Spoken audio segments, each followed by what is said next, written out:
Hello, my dear students.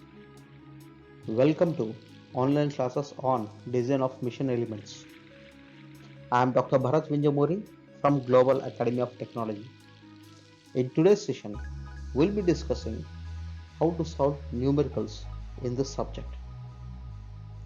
We'll be mainly focusing on numericals on axial, shear as well as bending loads. Before starting the numericals, let us revise the basic formulae in solving these numericals.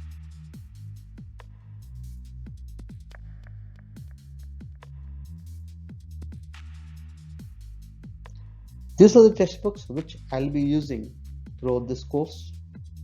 Shiegler's Mechanical Engineering Design by McGraw-Hill Publishers. Design of Mission Elements by V.B. Bhandari from McGraw-Hill Publishers, as well as we'll be exclusively using a Mission Design Data Handbook by Lingaya from Summa Publishers. So the data on the formulas are taken from this Mission Data Handbook. The table 2.2 from this data handbook is used to calculate polar section modulus, which is given by J by C, where J is the polar moment of inertia and C is the radius of the shaft, or the distance from the neutral axis to the extreme fibers. This value is called as C. So students are requested or advised to kindly note this tables. Table 2.2 for finding polar section modulus, table 2.7 to determine section modulus in case of bending stresses, and table 2.8 in finding the maximum bending moment as well as deflection of the beams. With these basics, let us also start the numericals. Let us now solve a numerical on pure torsional loadings. A design shaft is transmitting a 10 kilowatts at 2000 rpm. The shaft is made of 37 Mn2 steel or manganese steel, having a yield stress of 431.5 megapascals. The deflection of the shaft is not to exceed 1 degree per meter length. We need to design the shaft which is subject to a torque. Okay, the torque is subjected because it is transmitting a load of 10 kilowatts and it is rotating at a speed of 2000 rpm. Okay, also other condition is given that the deflection of the shaft should not exceed 1 degree per meter length. So let us start with the diagram. So this is a shaft of diameter D. When he asks to design a shaft, we need to determine the diameter D. It is subjected to a torque. We'll be finding the torque by using this power value as well as the speed value. Okay, and also deflection of the shaft is not to exceed 1 degree, means the value of theta is 1 degree per meter length. So he is saying that the deflection is 1 degree per meter length. The length is 1 meter or 1000 mm. Let us start with the given data. The power capital N is given as 10 kilowatts, speed as 2000 rpm, the yield stress as 431.5 megapascals, the deflection as 1 degree. Usually the values of deflection in case of torsion loading is considered in terms of radians. So to convert this degrees into radians, we'll be multiplying the degrees with pi by 180. Also length is considered as 1 meter because he has clearly given in the numerical that the deflection of the shaft not exceed 1 degree per meter length. So for every 1 meter length, the deflection is the 1 degree. So since it is given as per meter length, we'll be considering length as 1 meter, which is nothing but 1000 mm. So we need to find in this case the diameter of the rod. So how do we start solving this problem? Now this problem, we are trying to design the shaft. We have a typical procedure. The shaft will be designed in 2 stages. One will be considering as design for strength given by the equation mt by j is equal to tau by r. where mt is the torque, J is the polar moment of inertia, tau is the shear stress or torsional shear stress, and R is the radius, bending radius. So also this value also can be determined, the diameter also can be determined by using the equation designed for rigidity, which is given by the equation mt by J is equal to g theta by L. In this equation, the value of G is called as modulus of rigidity, theta is called as deflection, and L is the length of the shaft. Now, since we need to make few assumptions in this numerical, because the factor of safety is not given, but sigma y is given in this numerical, so we'll be assuming factor of safety as 3, and also since modulus of rigidity is required, is not given in the numerical, we'll be assuming the modulus of rigidity as 80 gigapascals per steel, which amounts to 80 into 10 to the 3 megapascals.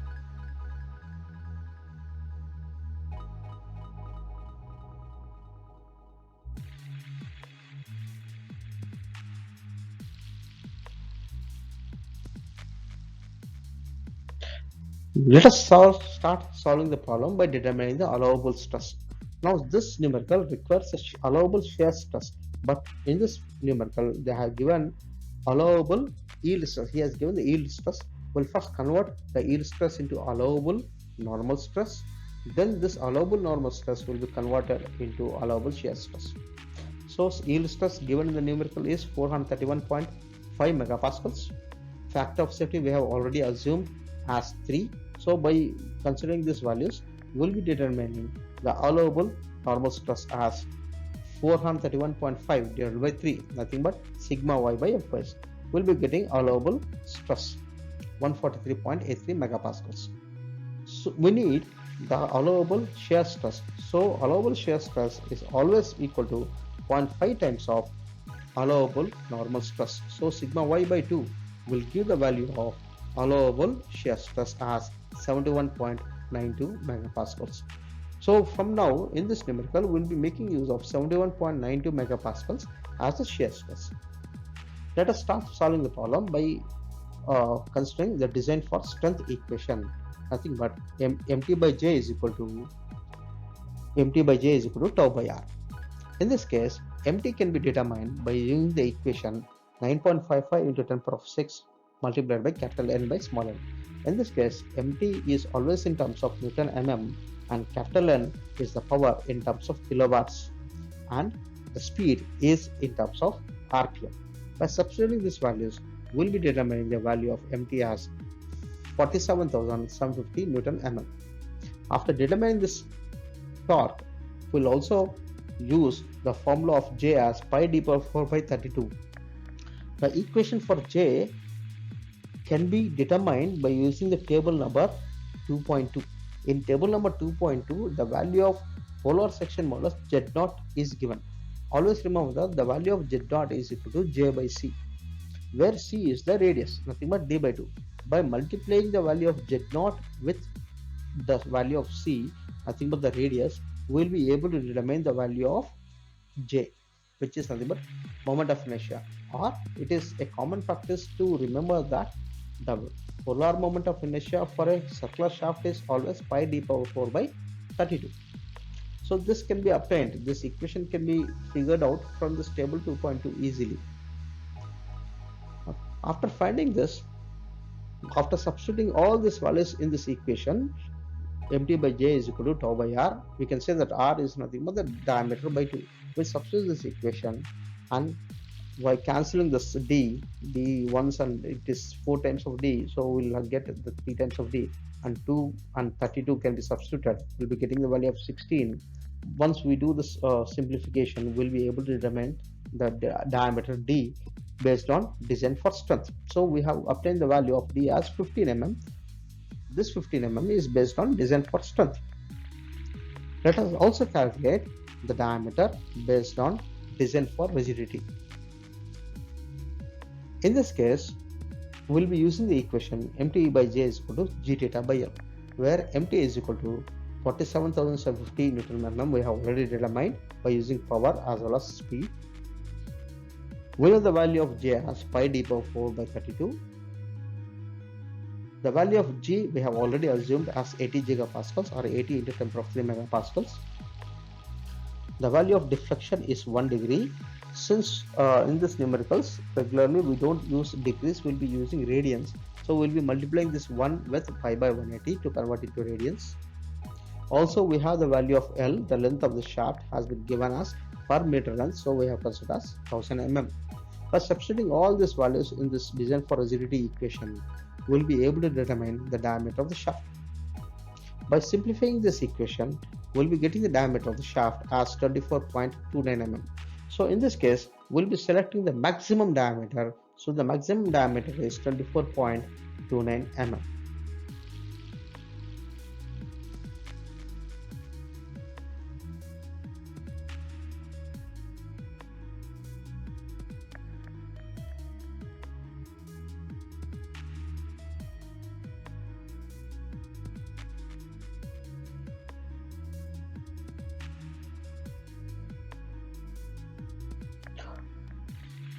This numerical is similar as the previous numerical.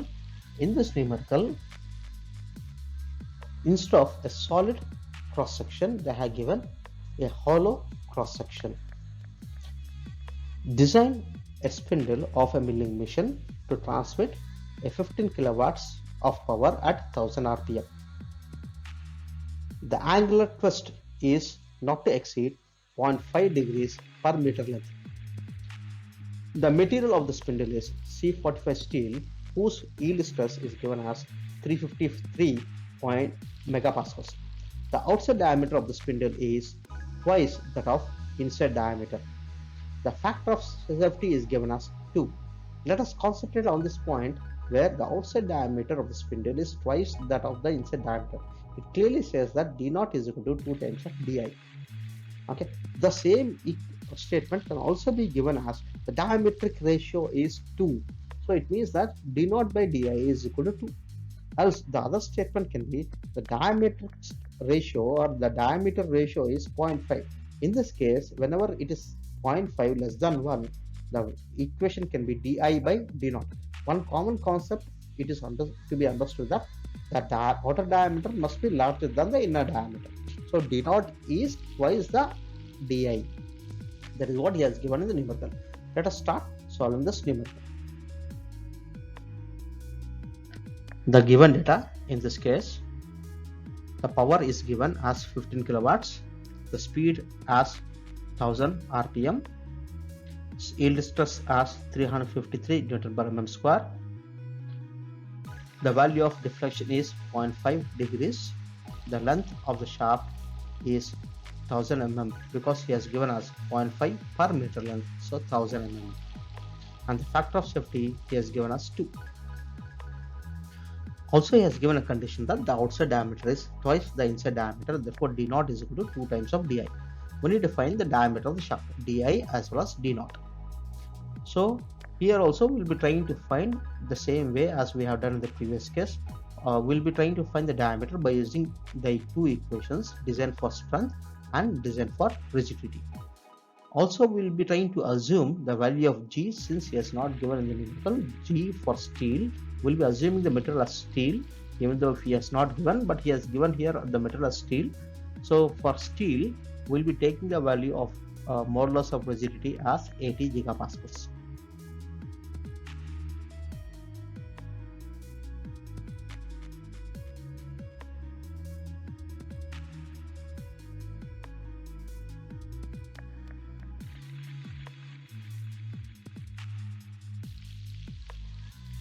So we'll start finding the allowable stresses. So allowable stress, yield stress he has given us 353 megapascals, and factor of safety he has given us 2. So we'll be dividing this yield stress by factor of safety to get the allowable normal stress. Once the allowable normal stress of 176.5 megapascals is obtained, we'll be trying to determine the allowable shear stress by multiplying with 0.5. So the allowable shear stress can be obtained by sigma y by 2, whose value will be equal to 88.25 megapascals. So let us start finding the diameter in the same procedure designed for strength by using the equation mt by j is equal to tau by r. Mt once again can be obtained by the equation mt is equal to 9.55 into 10 power of 6 capital N by small n, where capital N is the power and small n is the speed in RPM. So on substituting the values, we'll be getting the torque value as 1,43,250 Newton mm.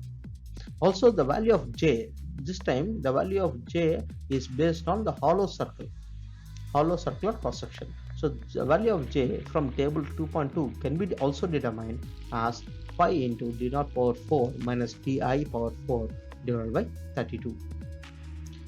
Now here he has given the condition d naught is equal to 2 times of di. So substituting this equation, we'll be able to determine the value of J as pi into 15 di power 4 by 32.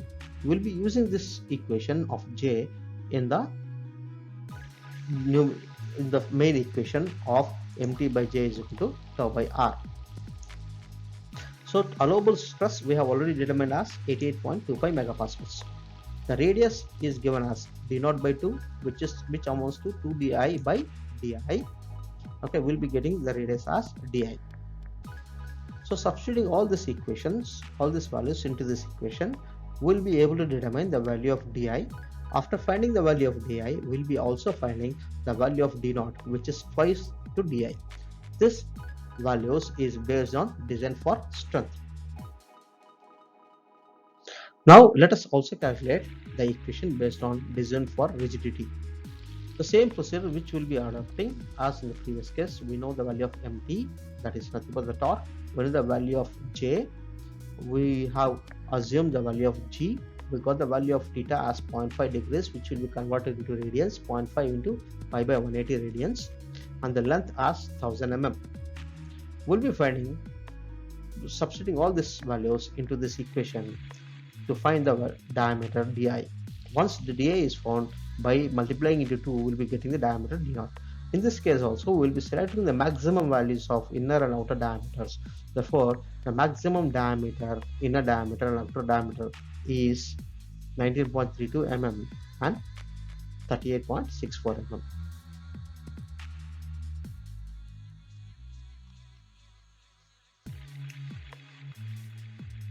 Let us solve one more last problem on this torsional loading for this session. In this case, a hollow shaft of diameters 20 mm and 30 mm rotates at 1200 rpm. Now this time he has given the diameters. The outer diameter he has given as well as the inner diameter he has been given, and the shaft is rotating at 1200 rpm. This shaft is made of steel. So we know for steel we know what to assume. So we'll be assuming G as 80 gigapascals if given, and also he has given directly allowable shear stress of 60 megapascals. So no need to once again bother to once again find the allowable normal stress and dividing by 2. He has, instead of that, he has already given the allowable shear stress as 60 megapascals. The angle of twist in 20 diameters is not to exceed 0.6 degrees. He clearly says that the theta is 0.6 degrees and the length is 20 diameters, means 20 times the diameter is the length. Which diameter he is expecting? Outside diameter. 20 times the outside diameter is equal to length. So the total length is 20 into outside diameter is 30. So the total length is 600 mm. Find the safe power that can be transmitted by the shaft. So this problem, in the previous problem we are determining diameters. In this problem we will be determining the power, the safe power. Let us start the problem with the given data. The data is di is equal to 20 mm, d naught is equal to 30 mm, speed n is equal to 1200 rpm, shear stress is clearly given as 60 megapascals, theta is 0.6 degrees, and the length is 20 diameters, nothing but 20 into the maximum diameter d naught, nothing but 20 into 30, I think 600 mm. So what we need to find? We need to find the power. So the assumptions is only one assumption, which will be making it as G is equal to 80 gigapascals. So how do we solve the problem? This problem, if you want to find the power, we need to find the torque. The torque can be determined once again by using two equations, design for strength and design for rigidity. Okay, now the least value of torque will be selected and also with this least value of torque will be used to calculate the safe power. This time it is not the maximum torque which we need to consider. We'll be considering the least value of torque. But in case of diameter, if we are trying to find the diameter, we'll be considering the maximum diameter. But in this case, we'll be considering the least value of diameter, least value of torque.